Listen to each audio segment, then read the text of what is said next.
Apple continue ses annonces de la semaine. Voici les MacBook M5 Pro et M5 Max, les MacBook Air M5 et le nouveau Studio Display de la marque. Allez, on en parle à chaud, vamonos. Ouais, je suis un peu déçu à vrai dire, il me manque quelque chose. Salut à tous, j'espère que ça va bien, que vous kiffez la live. On est mardi 3 mars, c'est officiel, Apple vient d'annoncer la mise à jour de ses MacBooks, mais il manque un produit, on dirait... On va en causer dans cette vidéo. Alors, je vous le rappelle, Apple ne fera pas de live enregistré comme d'habitude, pas d'Apple Event. La pomme a choisi de distiller ses annonces en début de semaine pour les présenter mercredi à quelques privilégiés lors de plusieurs Apple Experience, c'est comme ça que Apple les appelle. Donc, pas de live sur la chaîne, mais des petites vidéos comme celle-ci pour vous tenir au courant à chaud, genre 2 heures après l'annonce officielle. Je ne vais pas entrer dans les détails, bien sûr, je ferai ça avec le recul nécessaire plus tard sur la chaîne, les amis. Alors, pensez à vous abonner, évidemment, pour ne rien rater et pour me faire kiffer aussi. Allez, sitôt bien installé et bien hydraté, feu à volonté. Après l'iPhone 17e et l'iPad Air M4, officialisé hier, c'est au tour des Mac d'être mis à jour, les amis. Il manque juste un petit quelque chose à cette annonce. En fait, on en parle après. On commence par le plus puissant des MacBooks ou les plus puissants, les MacBook M5 Pro et MacBook M5 Max, selon vos besoins, les amis. Ça va faire mal.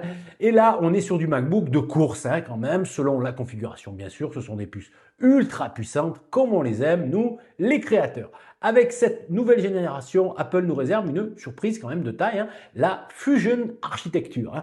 Imaginez en fait deux trucs intelligents connectés dans un seul système sur une puce, un socle. Résultat, un véritable bijou technologique de 18 cœurs composé de 6 super cores et de 12 performance core. Apple nous promet que ces cœurs sont les plus rapides du monde tout simplement et le meilleur dans tout ça, un gain en multicœur de 30% par rapport à la génération M4 Pro et M4 Max. De quoi booster vos performances et vous offrir une expérience utilisateur encore plus fluide. Alors je vous rappelle quand même que ces Macs sont surboostés. C'est vraiment pour des utilisateurs extrêmement exigeants. En gros, 5 ou 10% de la population, maximum. On a toujours droit à 2 tailles d'écran disponibles, en 14 ou en 16 pouces de diagonale. On commence donc à 1899 € pour le modèle en 14 pouces, mais en puce M5 simple, on va dire. Pour le modèle 16 pouces, ça commence à 2999 € en puce M5 Pro. La puce M5 simple n'est pas disponible sur cette diagonale.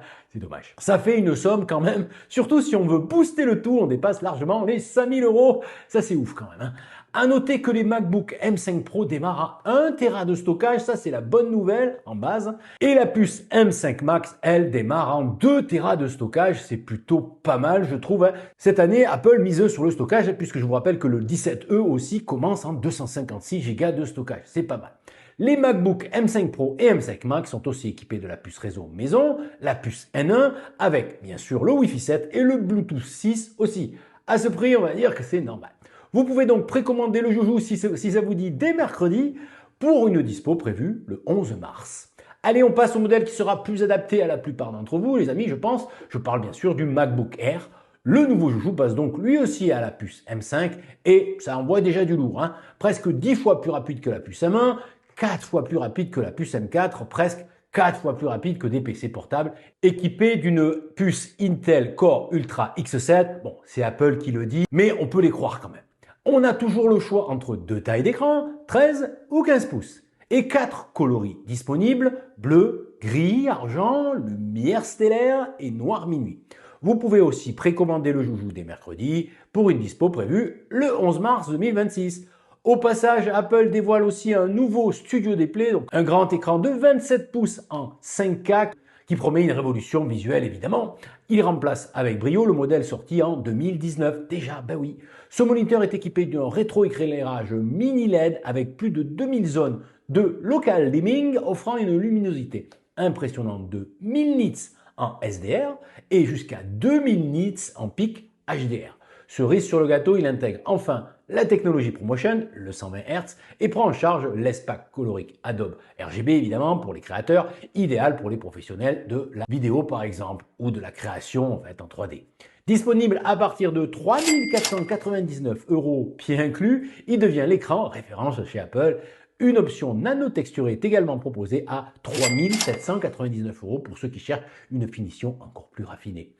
C'est moi ou il manque un truc dans cette annonce? Bah oui, on attendait tous un MacBook pas cher, un MacBook E avec une puce d'iPhone. Eh ben non, enfin Apple peut encore nous surprendre et l'annoncer demain, mais en fait je suis un peu déçu à vrai dire, hein. Et vous, pas déçu? Voilà pour cette vidéo d'annonce à chaud. Si ce format vous plaît, dites-le dans les coms, likez, boostez, bref, à vous de jouer. En attendant, vous retrouvez plein d'autres infos dans mes précédentes vidéos. La playlist apparaît juste ici. Prenez soin de vous, résistez à la nouveauté. À demain ou à plus tard. Salut!